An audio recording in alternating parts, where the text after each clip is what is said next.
এক গ্রামে আরিয়ান নামে এক ছেলে থাকত। সে দেখতে খুব সাধারণ হলেও তার মনে ছিল অসাধারণ এক স্বপ্ন। সে একজন চিত্রশিল্পী হতে চাইতো, কিন্তু আরিয়ানের বাবা মা চাইতেন সে বড় হয়ে একজন সরকারি চাকরিজীবী হোক, কারণ তাদের ধারণা ছিল ছবি এঁকে জীবন চালানো অসম্ভব। পরিবারের অমতের কারণে আরিয়ান দিনের বেলা বাবার সাথে জমিতে কাজ করত, কিন্তু রাতের আধারে যখন সবাই ঘুমিয়ে পড়ত, সে লণ্ঠনের আলোয় তার ভাঙা তুলি আর সস্তা রং দিয়ে ক্যানভাসে নিজের স্বপ্নগুলো এঁকে রাখত। তার ঘরের এক কোণায় জমে উঠেছিল অসংখ্য জাদুকরী ছবি, যা গ্রামের কেউ কখনো দেখেনি। একদিন সে গ্রামে এক বড় শহরের বিখ্যাত চিত্র প্রদর্শক এলেন। তিনি গ্রামে ঘুরে ঘুরে গ্রামীণ জীবনের কিছু আসল দৃশ্য খুঁজছিলেন।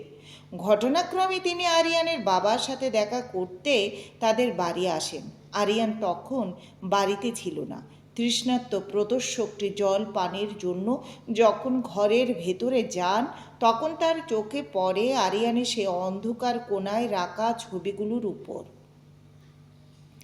তিনি ছবিগুলো দেখে স্তব্ধ হয়ে গেলেন। প্রতিটি ছবিতে গ্রামের মানুষের কষ্ট, আনন্দ আর প্রকৃতির রূপ এত জীবন্তভাবে ফুটে উঠেছিল যে মনে হচ্ছিল ছবিগুলো কথা বলছে।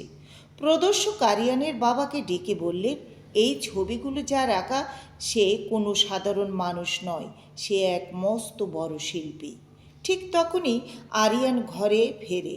প্রদর্শক তাকে জড়িয়ে ধরে বললেন, তুমি আমার সাথে শহরে চলো, তোমার এই প্রতিভা সারা পৃথিবী দেখা উচিত। আরিয়ানের বাবা মা প্রথমে দ্বিধায় পড়লেও প্রদর্শকের কথা শুনে এবং ছেলের চোখের আনন্দ দেখে তাদের ভুল বুঝতে পারলেন। তারা বুঝতে পারলেন যে জোর করে চাপিয়ে দেওয়া স্বপ্নের চেয়ে নিজের ইচ্ছের ডানায় ভর করে ওড়ার আনন্দ অনেক বেশি।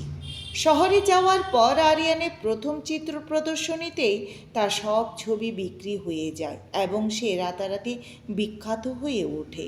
কিন্তু আরিয়ান তার শিকড় ভুলেনি। সে তার উপার্জনের একটা বড় অংশ দিয়ে নিজের গ্রামের একটি অবৈতনিক আর্ট স্কুল খোলে, যাতে আর কোনো শিশুকে তার স্বপ্নগুলো অন্ধকারে কোণায় লুকিয়ে রাখতে না হয়। মানুষের ভেতরের খাঁটি প্রতিভাকে কখনো চেপে রাখা যায় না। যদি নিজের স্বপ্নের প্রতি সততা এবং কঠোর পরিশ্রম থাকে, তবে একদিন না একদিন সাফল্যের আলো আসবে। গল্পটি থেকে আমরা এই শিক্ষাটি গ্রহণ করলাম সানন্দে। ধন্যবাদ।